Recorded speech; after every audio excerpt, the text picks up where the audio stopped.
Hey, thanks for joining us again for the Local Loop. The Local Loop is an online conversation with community leaders as they work through the difficulties of navigating through COVID-19. We want to also use this time to keep you and our community in the loop to what's going on and what resources are available. So each episode, myself and Brian Moss, the lead pastor of Oak Ridge Church, host local community and business leaders to see how they're navigating through this time and what you need to know. And today we're so excited to have Chief Duncan with the City of Salisbury Police Department. Chief, thank you so much for taking some time to join us today. Absolutely my pleasure. It's great to be here. Yeah. You know, we've been talking to other leaders through our episodes, about what it's been like to navigate through COVID-19, this pandemic, and most have said, one day at a time. And that seems to be where most of us are living. But tell us a little bit about what it's been like for you, leading the police department through this and what you've been struggling with, what you've been working through, what you've had to adapt to make things work. Sure, absolutely. So the first thing that I can say is that this crisis that we're all experiencing at the same time, we are absolutely, here in the city of Salisbury, we are absolutely all in this together. It has been amazing. The outpouring of support from just every venue has been incredible.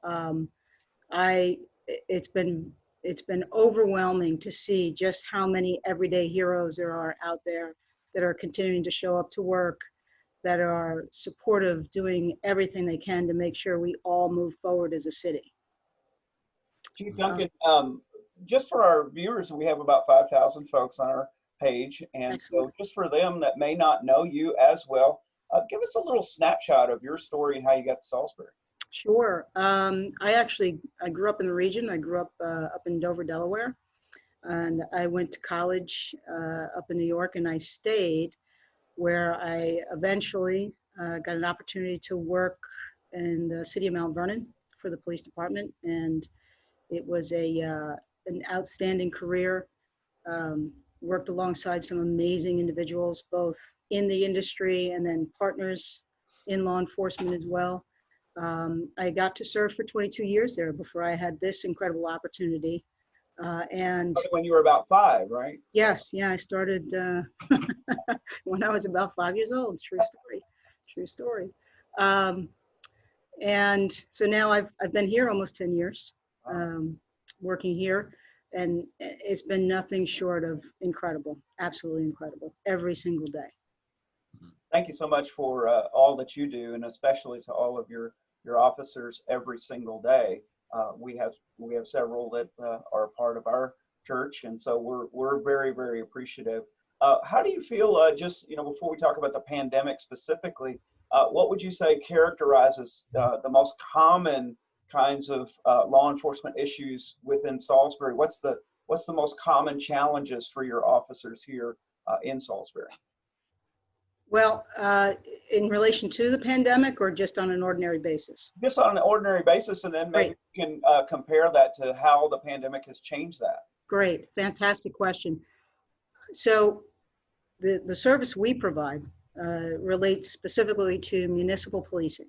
And that is a very special kind of law enforcement work that anyone can step up and do for their community. So it is all about problem solving. It's about meeting folks where they are. It is about developing and maintaining partnerships. And, that can be difficult, very, very challenging. So the members here, both the sworn and civilian members of our agency, work every single day with a focus on partnership, because that's how we serve our folks best. That's how we reduce crime.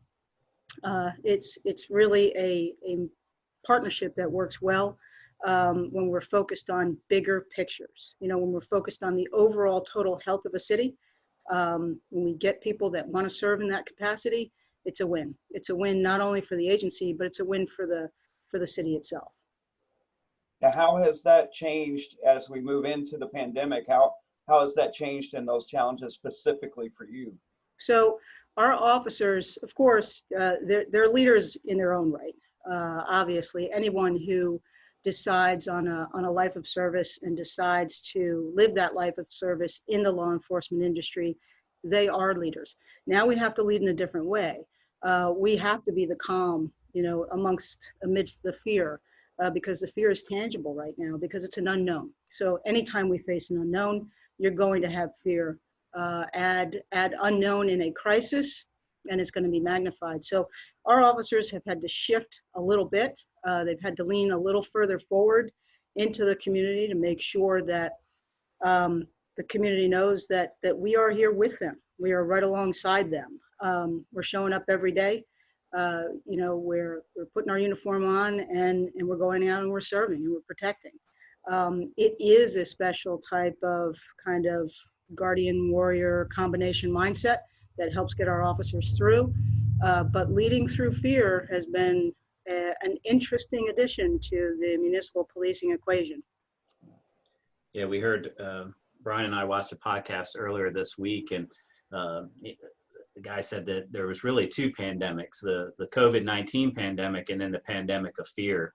And are you seeing, since you're adjusting and dealing with that, and I know that it's hard, because we have to keep social distancing and things like that. But are you seeing any, relationship building? Like, is greater levels of trust coming through your efforts to overcome people's fear within our community and working to maybe even restore some relationships in our community, at this time? Sure. Yeah, that is always a tough build, and it's never more under the microscope than when you're in the midst of a crisis.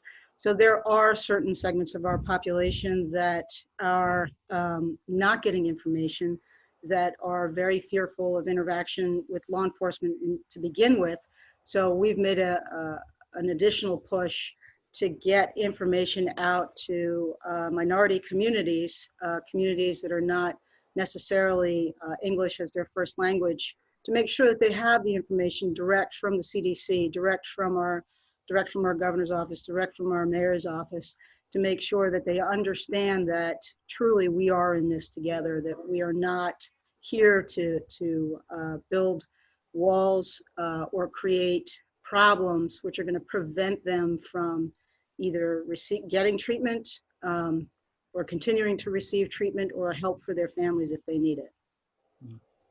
Some of these orders that are coming out, people are hearing kind of bits and pieces of, gosh, the president said this, and then, the National Guard has been called, and then, Governor Hogan says this is a directive and this is an order, and creates an incredible amount of fear for some people of wondering, am I breaking the law? I mean, I think there's a lot of people who are like creating an anticipatory fear of, is somebody going to come break down my door and see if I'm wearing a mask or what? So have you seen, what is your take on what is the law enforcement's role in cooperating with these orders that are being given by the mayor and the governor and even the president? Right, but that's a great question. I can tell you that when Governor Hogan came out with the stay-at-home order, our switchboards in our comms room lit up. We spent most of that day and all into the evening answering questions about that stay-at-home order. Of course, we're gonna work with all of our law enforcement partners to make sure that the orders are upheld, because we want to slow the spread. We want to give those heroes working at PRMC every fighting chance so that they can serve our population as best they can. And the way to do that is not to inundate and overwhelm that very precious resource that we have. But here in Salisbury, we've been taking an educational stance for folks, and we appreciate all the phone calls and questions that have come our way. We've gotten some great interpretive guidance from the governor's office on enforcing these regulations, and we also have a great partnership with Maryland State Police. So we've been out there. Mainly, it's been an educational piece. I can't say that we've had any issue where we've taken it beyond a discussion, beyond education, beyond assistance and clarification, and really, you know, our business community has been great. Our residentials have been great, and it's really all coming together very, very well. That's great. Now, we talked with Sheriff Mike Lewis about any kind of indicators. You know, we are hearing on the news some people talking about that there is an expectation as we continue to stay at home that there will be an increase in, you know, drug use and alcohol use and domestic violence. But Sheriff Mike said, you know, really not seeing that. Have you seen any spikes of any areas of calls that you think are related directly to the pandemic? No, not yet. And actually, our call volume is down by about maybe 125 calls per week. So we're seeing less call volume, and we're not seeing too many spikes in any one particular area. I think we're fortunate in most of our crime is trending down, and that's in large part to everybody doing their part. Now, I will say that we are on the watch for, as you mentioned before, any spikes in domestic violence. You know, we have a lot of services here in this region and certainly in the city that can help people navigate that situation.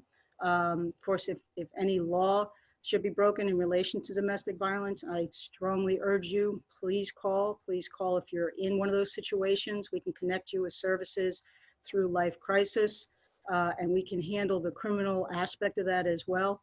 The other component that we're watching, that we're monitoring closely in partnership with our colleagues over at PRMC, is the issue of depression, which, you know, can also have a spike during these types of crisis where you have just many people impacted by the crisis all at one time. So we haven't quite seen that spike. We are aware of it, and we are carefully monitoring for that. Yeah, you know, sometimes those things don't show themselves till later. You know, we kept talking about the curve of the virus. You know, we may not have seen the curve of the mental health issues that are going to come about, I think, you know, as a result of this. Chief, let me ask you this, you know, when it comes to the faith-based community, you know, what would you think is the way that, like, the faith-based community could help your department or even our community as we're going through this, you know, together? Prayers count. Prayers work. Prayers are needed. So I believe in it. I believe in the power of prayer, and I've seen some fantastic evidence of it.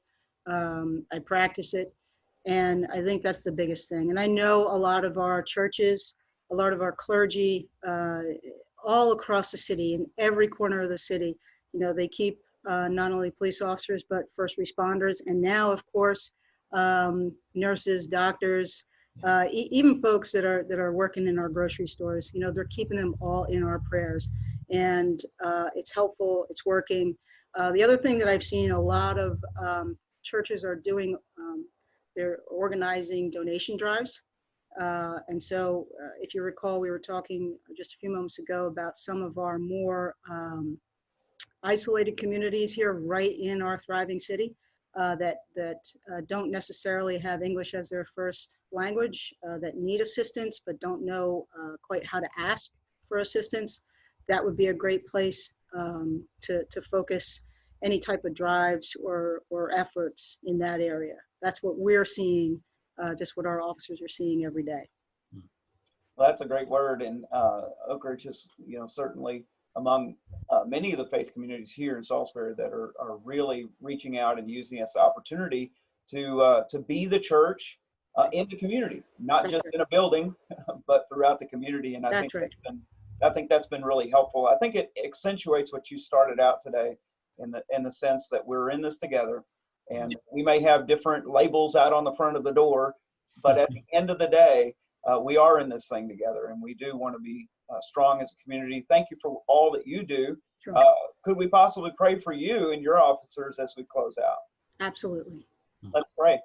Lord, we thank you so much for all that Chief Duncan does and all of the officers that work tirelessly day in and day out to create and forge the partnerships that help to keep us safe. Thank you so much for all that they do. I pray that you would continue to keep them safe as they do their job, that your hand of protection would be upon them, and that, God, we as a community would continue to support them and to love on them, to pray for them and lift them up. And God, use this season during this pandemic that we might draw closer together and become even more aware of our neighbor than ever before. In Jesus' name, amen. Amen. Yes. Amen to that. Well, thank you, Chief, for joining us. Thank you. Be safe out there. Very much appreciated. You too. Take care. God bless.